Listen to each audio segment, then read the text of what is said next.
అబ్బా! క్రిస్మస్ చాలా బాగా జరిగిందంటే, నువ్వు భౌతికంగా, ఫిజికల్‌గా అంటే ఈ లోకంలో చాలా బాగా చేయొచ్చు. కానీ దేవునికి యోగ్యం కాని ఆరాధన చేస్తే జీరో. దాని వంక కన్నెత్తి కూడా చూడవు. దేవునికి ఇష్టమైంది చేస్తామా? లేదా? ఆలోచించేయండి. అందుకనే వేషధారులైన మిమ్మల్ని గురించి యెషయా ప్రవచించింది సరియే. మీరు దేవుని ఆజ్ఞను విడిచిపెట్టి చూడండి. మీరు దేవుని ఆజ్ఞను విడిచిపెట్టి మనుష్యుల పారంపర్యాచారమును గైకొనుచున్నారు.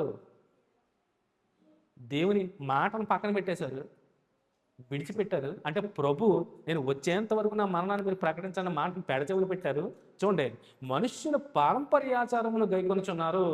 మరియు ఆయన మీరు మీ పారంపర్యాచారమును గైకొనుటకు దేవుని ఆజ్ఞను బొత్తిగా నిరాకరించుదురు. దేవుడే చెప్పాడు.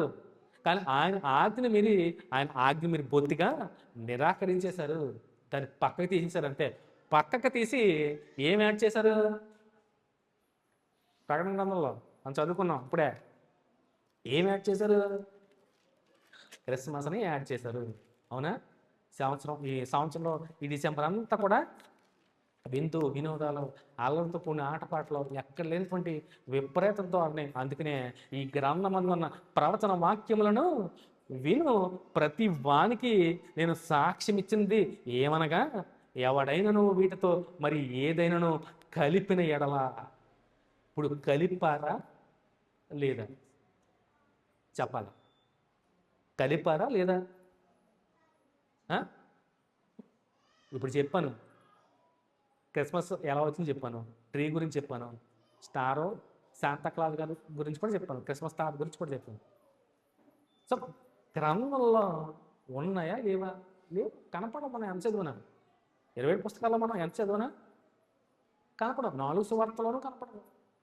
పౌలు గారి పత్రికల్లోనూ కనపడదు. ఆదిమ సంఘం ఒకవేళ ఆచరించిందంటే అది కనపడదు. ఎక్కడ కనీసం 1% కూడా కనపడదు. అసలు ఎక్కడా ప్రస్తావన లేని, ఎక్కడా లేదని మనం చేస్తున్నామంటే దీంట్లో మనం కలిపేసుకున్నామా లేదా? కలిపేసాము. ఇక్కడ క్రిస్మస్ చేయండి చేయకూడదు అది వాక్యం విన్న మీకే తెలియాలి. నేను ఎవరిని గురించి తీర్పు తీర్చకూడదు. సో దేవుడు ఖచ్చితంగా ఆయన నియమించుకున్నటువంటి సేవకుడుగా నేను సత్యవాక్యాన్ని చెప్తున్నాను. లేఖనానుసారంగా వివరించాను ఇప్పటి వరకు. మీరు చేసుకుంటారా చేసుకోరా ఖచ్చితంగా